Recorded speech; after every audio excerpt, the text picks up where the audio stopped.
ગુજરાતના સુરેન્દ્રનગર જિલ્લાના સાયલા તાલુકાના સુદામણા ગામમાં ગઈકાલે રાત્રે એક મકાન પર 15 થી 20 રાઉન્ડ ફાયરિંગ કરવામાં આવ્યું। જે મકાનમાં રહેતો પરિવાર છે તે ગેરકાયદેસર ખનન સામે ઝુંબેશ ચલાવી આ ઘર પર રાત્રે 12 થી 15-20 રાઉન્ડ ફાયરિંગ કરનાર વ્યક્તિ 3 કારમાં આવ્યા હતા। ગુજરાતના સુરેન્દ્રનગર જિલ્લાના સાયલા તાલુકાના સુદામણા ગામમાં ગઈકાલે રાત્રે એક મકાન પર 15 થી 20 રાઉન્ડ ફાયરિંગ કરવામાં આવ્યું છે। આ મકાનમાં રહેતો પરિવાર છે ગેરકાયદેસર ખનન સામે ઝુંબેશ ચલાવી રહેલા ઘર પર રાત્રે 15 થી 20 રાઉન્ડ ફાયરિંગ કરનાર વ્યક્તિ કારમાં આવ્યા હતા, જેની સંખ્યા 15 થી 20 હોવાની આસપાસ કહેવાય છે। આ પછી જિલ્લા વહીવટીતંત્ર ગોળીબારી કરનારાઓની શોધી રહ્યું છે। કલેક્ટર સાહેબ શ્રીને રજૂઆત કરેલી હતી કે અમારા સુદામણા આજુબાજુના વિસ્તારમાં કાળા પથ્થરનું ખનન ચાલી રહ્યું છે। તે બાબતે ખનીજ માફિયા મારા પપ્પાને અમને ધમકીઓ આપતા હતા કે આ અરજી પાછી ખેંચી લે, નકર આનું પરિણામ સારું નહીં આવે।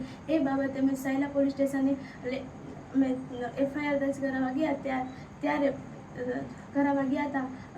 દેવેન્દ્ર બોરીચા, પછી જયપાલ ડોડિયા, હામદ ભરવાડ, કેહુ ભરવાડ ને સુરેશ ખાંભલા અમે ગયા હતા। એ રાતે અમે ઘરે આવ્યા પછી એ જ રાતે અમારા ઘરની બહાર અમે 15 થી 20 રાઉન્ડ ફાયરિંગ કર્યું હતું ને પછી તેમને ધમકી આપી કે મારા ઉપર એસિડ એટેક કરશે, અમને પ્રોટેક્શન નહીં મળે તો અમે આત્મવિલોપન કરશું। કેટલા જણા હતા, કેટલી ગાડીઓ? 3-4 ગાડીઓ હતી ને એમાં ઘણા બેઠા હતા।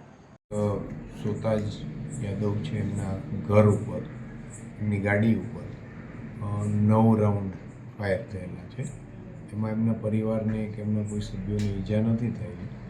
આ બનાવ છે એમનો હેતુ એવો છે કે એમના દીકરી દ્વારા 13/9/2024ના રોજ એક કલેક્ટર કચેરી અને ભૂસ્તર શાસ્ત્રીને સુદામડાની અંદર કેટલાક લોકો ગેરકાયદેસર માઇનિંગ કરે છે એવી રજૂઆતવાળી અરજી કરેલી હતી અને એના અનુસંધાને જે એક ડેડુ ઉર્ફે દેવેન્દ્ર બોરીચા નામની વ્યક્તિ છે, એમણે એમને ટેલિફોનિક ધમકી આપેલી હતી અને એના અનુસંધાને આજે એમની અરજી પાછી ખેંચવાના ભાગરૂપે આ બનાવ બનેલો એવું પ્રથમ દ્રષ્ટિએ જણાય આવે છે।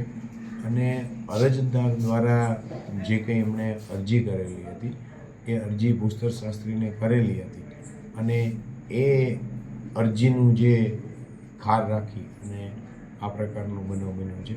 હાલ સુરેન્દ્રનગર જિલ્લા પોલીસ દ્વારા LCB, SOG, DYSP Limbdi, CPI Limbdi અને CPI ચોટીલાની ટીમો બનાવી અને આરોપી જે પકડવાની તજવીજ ચાલુ છે અને કોમ્બિંગની પ્રક્રિયા ચાલુ છે। હાલ કેટલા તોમતદાર હોય શકે સાહેબ?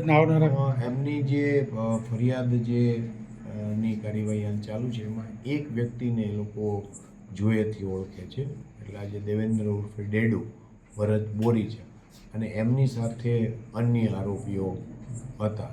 વાહન લઈને 3 ગાડીઓ એમની હતી, એક બોલેરો ગાડી અને 2 સ્વિફ્ટ ગાડીમાં આવેલા હતા। એટલે હાલ એક આરોપી છે એમને એ લોકો નામથી ઓળખે છે। Bureau report Janadesh news, Surendranagar.